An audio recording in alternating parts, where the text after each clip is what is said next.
buenas tardes, bienvenidos a su programa Diálogos, un espacio para pensar nuestra cotidianidad a través del cine y la filosofía. Como hemos propuesto hace 8 días, hemos traído para hoy el tema cultura, técnica y tecnología, con la película El precio del mañana. La película nos muestra un panorama futurista, un panorama donde la técnica ha dominado completamente todos los ámbitos de la vida humana, pero que nos presenta un paradigma frente a una simbiosis entre nuestra biología, nuestra condición humana y la tecnología. Para hoy tendremos un invitado especial. Hoy estará con nosotros el profesor Marco Vázquez, que nos va a acompañar con ese coloquio de cultura y tecnología. Agradecemos entonces a aquellas personas que hacen posible este programa, al padre Fray Orlando Ibarra de la Orden San Agustín y quien nos acompaña en control de máster, David Ricardo Cepeda. Bueno, pues entonces hoy hemos traído un interesante filme. Nos acompaña, pues como ha dicho Luis Alfredo, el profesor Marco Vázquez. Él es profesor investigador de la Universidad Sergio Arboleda. Buenos días, doctor Marco. Bueno, muchas gracias por la invitación a Daniel, a Luis y al equipo de trabajo. Muy contento de poder hacer esta interacción en torno a esta película que es bastante interesante, bastante cuestionadora de muchos aspectos acerca de la condición del hombre en un posible futuro. Bueno, cabe aclarar que pues el profesor Marco dirige un grupo. El grupo se llama Evolucionismo Tecnológico, Transhumanismo y Religión, y pues es especialista en estos temas que vamos a abordar de cultura y tecnología. Entonces, pues, profe Marco, coméntenos un poco de qué va ese proyecto. Bueno, este es un proyecto que tiene un objetivo fundamental, y es revisar desde la perspectiva filosófica las conexiones que hay entre el discurso de la tecnología y la evolución. Básicamente es algo que ha tomado forma en una idea o una tendencia o un movimiento incluso contemporáneo, que es el transhumanismo. En este caso, el transhumanismo se define como una visión y también una ideología según la cual el hombre ha llegado a un punto en el que puede incidir en su proceso evolutivo, es decir, ya no depende solamente de las fuerzas, digámoslo así, ciegas de la evolución que han ido determinando su adaptación y sus transformaciones, sino que el hombre mismo ahora tiene la capacidad, por medio de la tecnología, de hacer mejoras, y esas mejoras pues van a conducir a una redefinición de la especie, a una redefinición de el hombre como especie también. La película nos va a ambientar un futuro posible, ¿sí? Donde la técnica va a dominar todos los ambientes sociales. Interesante entonces que la moneda va a ser precisamente el tiempo de vida. Se comercializa con la vida misma. Daniel, acompáñanos entonces con la sinopsis. Bueno, In Time, o como se conoce en Hispanoamérica, El precio del mañana, es una producción cinematográfica estadounidense. El filme fue dirigido por Andrew Niccol y protagonizado por Amanda Seyfried, Justin Timberlake, Cillian Murphy y Olivia Wilde. Se estrenó el 28 de octubre de 2011 y pertenece al género ciencia ficción distópica. La sociedad ha eliminado el gen del envejecimiento, pero no la muerte. Todo individuo posee un reloj de vida incorporado a su brazo izquierdo, cuya cuenta regresiva solo empieza a correr al cumplir los 25 años de edad, y si el reloj llega a cero, de manera inmediata se ocasiona una muerte súbita a causa de un paro cardíaco. El tiempo se convierte así en la moneda de cambio que permite a las personas sobrevivir el día a día. Aquellos que gozan de un estatus elevado a nivel social no tienen preocupaciones con su reloj de vida, sencillamente pueden burlar la muerte por décadas y en ocasiones por lustros o siglos, razón por la que la sociedad está dividida por zonas de tiempo, en las que viven los ricos y en las que sobreviven los pobres. Dayton Es un gueto en el que sus habitantes no pueden subsistir más de 7 horas si no consiguen el tiempo suficiente para sobrellevar el día.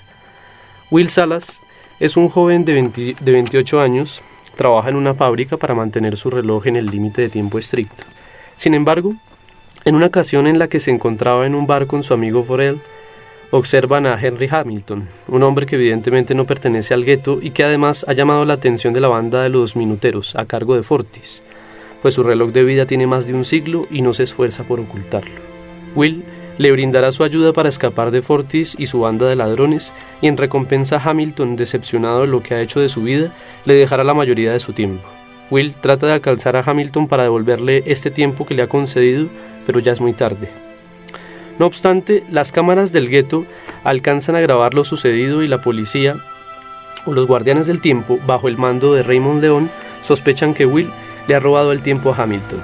Desafortunadamente, la madre de Will muere al no poder pagar un autobús que la llevará al punto de encuentro que había acordado con su hijo, a pesar de que decide hacer el camino corriendo lo más rápido que puede. Fallecerá en los brazos de Will, quien se vuelve un testigo directo de las injusticias que sostiene un sistema que acrecienta el poder del sector más favorecido de la sociedad, mientras que los demás pagan las consecuencias de la inmortalidad de unos pocos.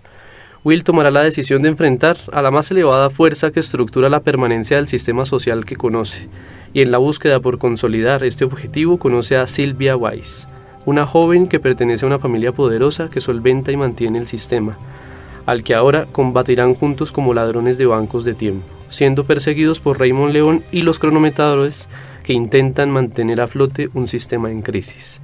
Una producción que nos permite cuestionar las bases sobre las cuales se erige la sociedad técnica y la industrialización de la vida misma, a través del paradigma de las diferencias sociales, que es tan solo una de las consecuencias que enfrentamos al seguir perpetuando la racionalidad sistemática que se impone al estado natural de la condición humana. Y bueno, y para esta emisión, como ya es costumbre en cada una de nuestros coloquios, pues nos acompañan algunos de los soundtracks del filme In Time, composiciones que estuvieron a cargo de Craig Armstrong. Muchas gracias, Daniel, por esa sinopsis. Recordar de pronto a los oyentes que hemos estado haciendo unos programas en torno al significado de la cultura, pero hoy nos dedicaremos especialmente a un fenómeno de la cultura, que es precisamente la tecnología. La película nos presenta un panorama, podríamos decir, apocalíptico frente al dominio de la técnica y sus posibles consecuencias en un sistema político, en cómo dominar la vida y dominar precisamente la sociedad. ¿Qué les pareció la película? Es un filme que nos deja una intriga con respecto al gran poder de la ciencia y de la racionalidad instrumentada, pero también nos deja la posibilidad de ver que subsiste todavía algo que está en el ser humano, que es inevitable que no se muestre: la misma humanidad. Bien, bueno, digamos que una característica que me llamó poderosamente la atención es como parte de la fotografía que está presente a lo largo de toda la película, es el hecho de que se muestra un mundo angular, un mundo de concreto. No hay una sola escena, digamos, donde se pueda ver, por ejemplo, naturaleza, ¿no? Todo está circunscrito. Por ejemplo, en el caso de los guetos, está circunscrito a edificaciones envejecidas, a fábricas, a lugares que de alguna manera reflejan abandono y reflejan un sistema de producción obsoleto. Hay rejas, hay electricidad, pero sobre todo digamos que es como un escenario o unos escenarios precarios, no son escenarios adecuados para tener una vida, digamos, agradable, una vida llevadera, una vida donde aparte de trabajar se puede hacer otra cosa. Es esencialmente un reflejo de el mundo de la labor, el mundo donde y ni siquiera el mundo de la labor, para decirlo en la terminología de Hannah Arendt. Es el mundo del trabajo también, en la medida en que todo está prefigurado y diseñado para administrar los recursos que se ven mediados a través del símbolo de el cronómetro. Ya digamos en los otros escenarios donde hay cierta opulencia, o donde hay de hecho opulencia, el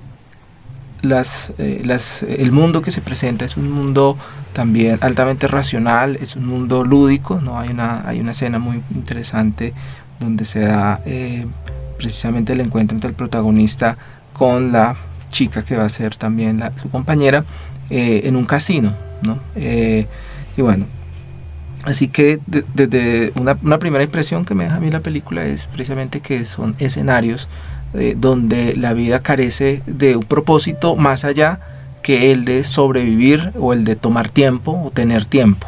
¿Sí? Se reduce el sentido y el concepto de vida humana a eso fundamentalmente, a apropiarse del tiempo.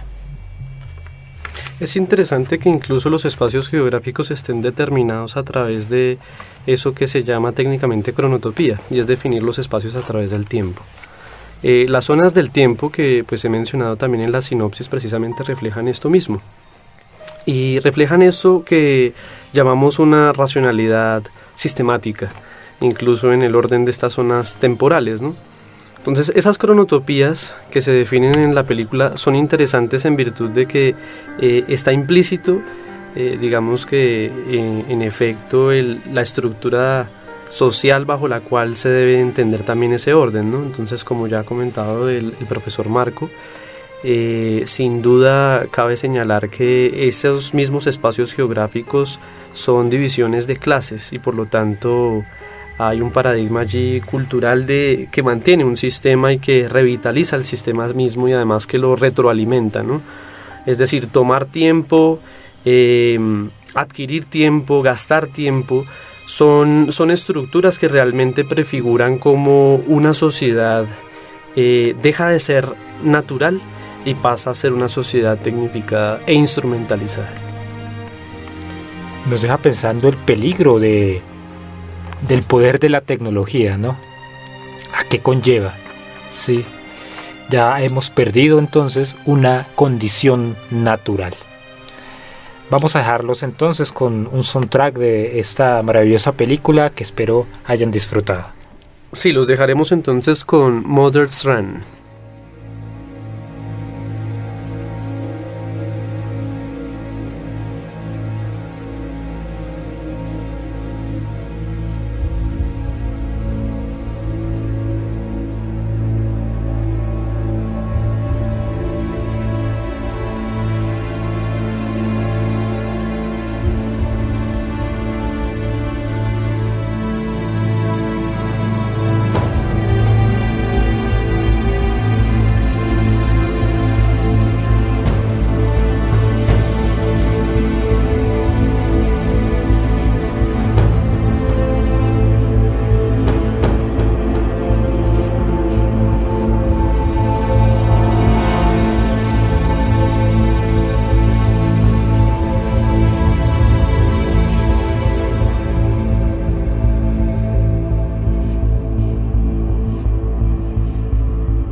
estamos en los 1400 de Emisora Mariana, su programa Diálogos.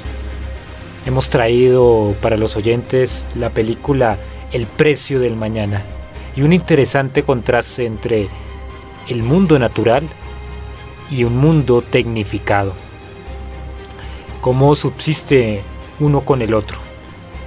Y lo que queremos presentar en la mesa de trabajo es precisamente la posibilidad, ¿sí?, de esa interacción entre nuestra propia condición natural y esa adaptación a un mundo técnico.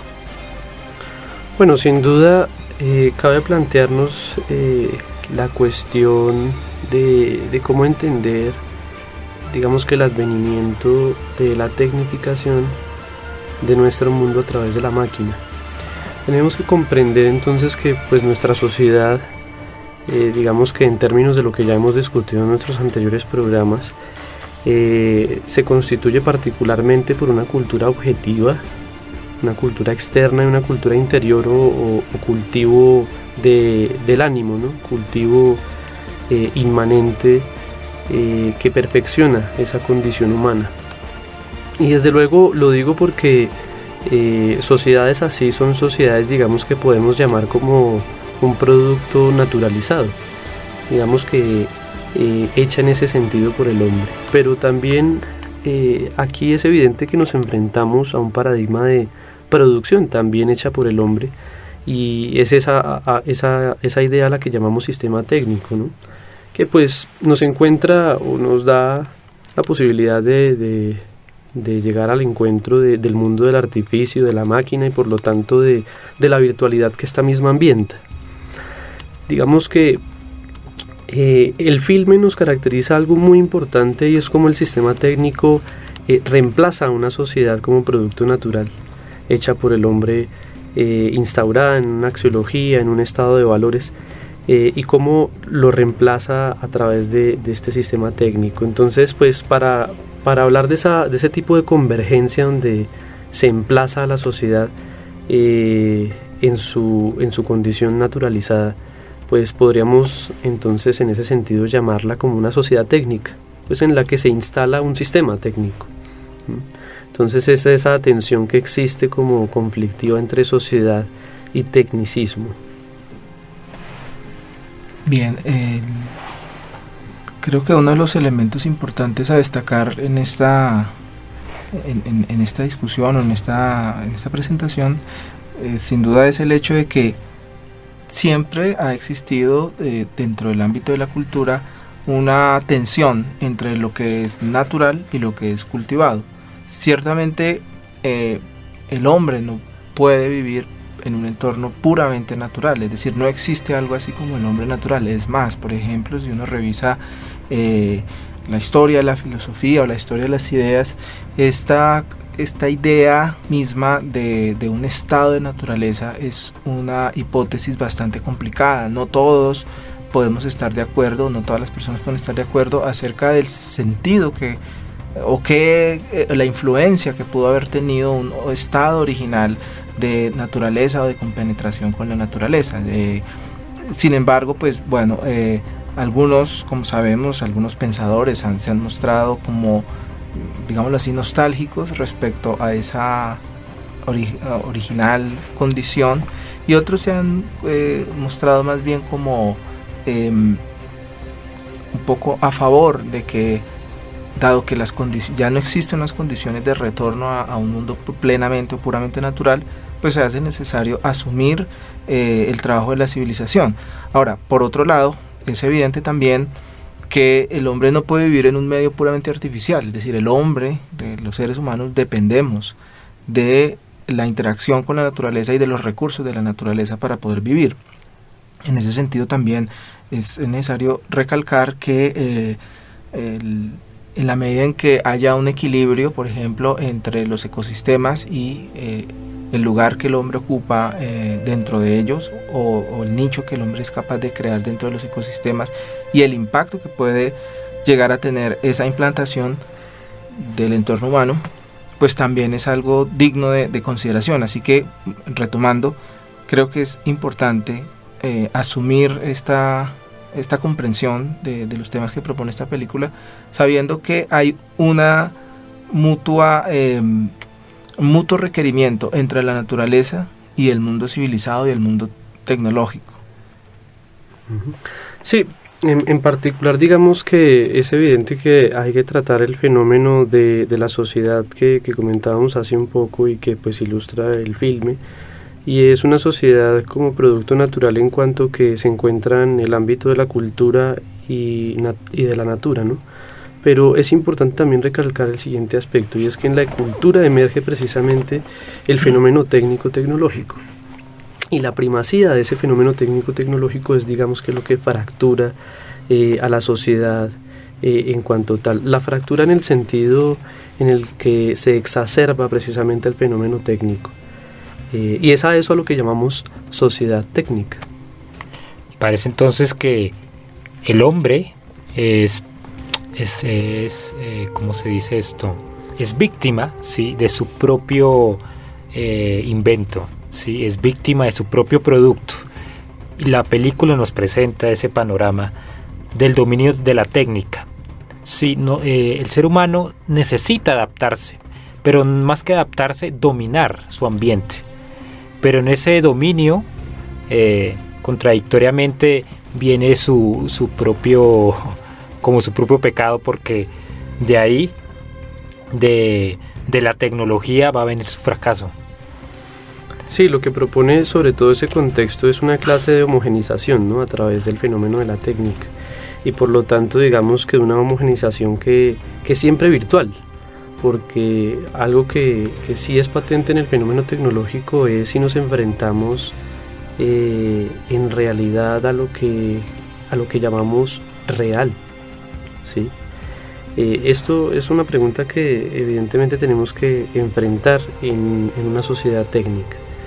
Y desde luego afrontar también ese conflicto del que ya hablábamos, ¿no? Esa sociedad compuesta de cultura y natura, pero que tiene que afrontar los desafíos del fenómeno del tecnicismo. A mí me parece que es clave, por ejemplo, detenernos en aquello que le da comienzo a la película, digamos el supuesto a partir del cual se desarrolla toda la trama, y es un estado de manipulación genética, ¿no?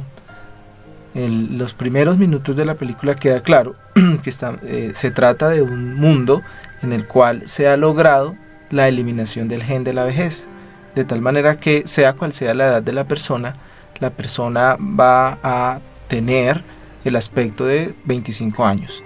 Sin embargo, ahí ya creo que se puede analizar esa concomitancia entre lo natural y lo técnico. ¿Qué determinó qué? Es decir, naturalmente nosotros podemos hablar de un tiempo de vida que está regulado pues por los ritmos orgánicos y celulares. Ciertamente nuestra genética determina, en conjunción con la interacción con el medio ambiente, determina pues nuestra longevidad, nuestra salud, etc. Pero pongamos este caso, ¿no? Estaba pensando precisamente en un texto de Habermas, donde él habla acerca de la realidad que esto se está dando en Europa.